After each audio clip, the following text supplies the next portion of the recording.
नमस्कार, मैं प्रतिमा पांडे। हमारे व्रत और त्यौहार में आपका बहुत बहुत स्वागत है। आज हम आषाढ़ मास के शुक्ल पक्ष में पड़ने वाली पूर्णिमा तिथि, जिसे हम गुरु पूर्णिमा के नाम से भी जानते हैं, कब मनाई जाएगी इसकी जानकारी देंगे कि पूर्णिमा तिथि कब प्रारंभ हो रही है और कब समाप्त होगी। पूर्णिमा तिथि की पूजा विधि क्या है, चंद्रोदय का समय क्या है तथा आषाढ़ माह की पूर्णिमा तिथि का हमारे जीवन में क्या महत्व है। ये जानकारी लेने से पहले अगर आप पहली बार हमारे व्रत और त्यौहार में आए हैं तो हमारे चैनल को सब्सक्राइब करें, अपने फैमिली फ्रेंड्स को शेयर करें और अगर आप फेसबुक पर हैं तो हमारे व्रत और त्यौहार को फॉलो करें। पूर्णिमा तिथि को बड़े ही धूमधाम से मनाया जाता है क्योंकि इस पूर्णिमा के दिन वेद व्यास जी, महर्षि वेद व्यास जी का जन्म हुआ था, जिन्होंने पुराणों की रचना की थी। उन्होंने मानव कल्याण के लिए 18 पुराणों की रचना की, चारों वेदों का ज्ञान दिया। आषाढ़ माह की पूर्णिमा को वेद व्यास जी का जन्म हुआ था, इसीलिए इस पूर्णिमा को गुरु पूर्णिमा के नाम से जाना जाता है। भगवान विष्णु और लक्ष्मी जी की पूजा करने से, सत्यनारायण भगवान की कथा कहने और सुनने से शुभ फलों की प्राप्ति होती है। हमारे पंचांग के अनुसार 2024 में आषाढ़ मास की पूर्णिमा 21 जुलाई को मनाई जाएगी। पूर्णिमा तिथि का आरंभ 20 जुलाई को शाम के समय 6 बजे होगा और 21 जुलाई को शाम को 3:48 पर पूर्णिमा तिथि समाप्त हो जाएगी। इस दिन पूजा करने का शुभ समय होगा सुबह में 7:10 से लेकर 12 बजकर दोपहर में 12:28 तक। पूर्णिमा तिथि के दिन चंद्रोदय का शुभ समय होगा शाम को 7:10 पर। गुरु पूर्णिमा बहुत ही पवित्र तिथि मानी जाती है।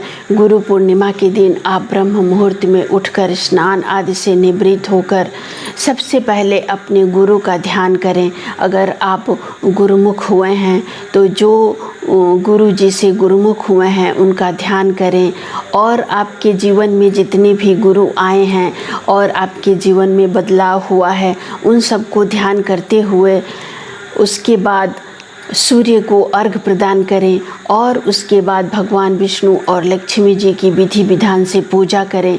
इस दिन अगर आप भगवान विष्णु को आटे की बनी पंजीरी का भोग लगाते हैं तो आपके पूरे परिवार को स्वास्थ्य संबंधी कोई भी परेशानी नहीं होगी, आपके पूरे परिवार का स्वास्थ्य उत्तम रहेगा। सभी को चारों वेदों का ज्ञान देने वाले महर्षि वेद व्यास जी का जन्म हुआ था, इसीलिए हम इस पूर्णिमा को गुरु पूर्णिमा के नाम से मनाते हैं। शास्त्रों में भी गुरु को भगवान से भी ऊपर माना गया है। गुरु के बिना तो ज्ञान संभव नहीं है। अगर हम कोई भी मंत्र का जाप भी करते हैं तो वो गुरु का दिया हुआ अगर मंत्र होगा तभी आपको फलित होगा। तो गुरु का हमारे जीवन में बहुत ही महत्व है। गुरु के बिना तो ज्ञान की कल्पना भी नहीं की जा सकती है। गुरु का अर्थ ही है अंधकार को मिटाने वाला। आषाढ़ माह की पूर्णिमा तिथि को महर्षि वेद व्यास जी का जन्म हुआ था, इसलिए कहीं कहीं पर इस पूर्णिमा को व्यास पूर्णिमा के नाम से भी जाना जाता है। गुरु पूर्णिमा एक ऐसा अवसर है जिसमें आप अपने जीवन में आने वाले सभी गुरुओं का आभार व्यक्त कर सकते हैं। पहले के ज़माने में एक ही गुरु होते थे जो कि शस्त्र और शास्त्र दोनों का ज्ञान देते थे, लेकिन आजकल हजारों गुरु हो जाते हैं। सबसे पहले तो माँ सबसे बड़ी गुरु, तो हर बच्चे की माँ उसकी सबसे बड़ी गुरु होती है। उसके बाद से आप जैसे जैसे तरक्की करते हैं, जैसे जैसे जीवन में आगे बढ़ते हैं, आपके गुरु की संख्या भी बढ़ती जाती है। लिए इस व्यस्त जीवन में ज़्यादा समय तो नहीं मिलता है, लेकिन गुरु पूर्णिमा ऐसा अवसर है जिसमें आप अपने सभी गुरुओं के प्रति आभार व्यक्त कर सकते हैं और उनका आशीर्वाद प्राप्त कर सकते हैं। जो व्यक्ति अपने गुरु का हमेशा सम्मान देता है वो जीवन में कभी भी हारता नहीं है। इसलिए सबको अपने गुरु को सम्मान देना चाहिए, क्योंकि गुरु का स्थान ब्रह्मा और विष्णु से भी बढ़कर माना गया है। इसीलिए तो ये एक श्लोक बताया गया है। हम लोग बचपन में इस श्लोक को पढ़े हैं। गुरु ब्रह्मा गुरु विष्णु गुरु देवो महेश्वर गुरु साक्षात परम ब्रह्म तस्मै श्री गुरुवे नमः। हमारे जीवन में आने वाले उन सभी गुरुओं का मेरा दिल से प्रणाम है। मैं उनका बहुत बहुत आभार व्यक्त करती हूँ।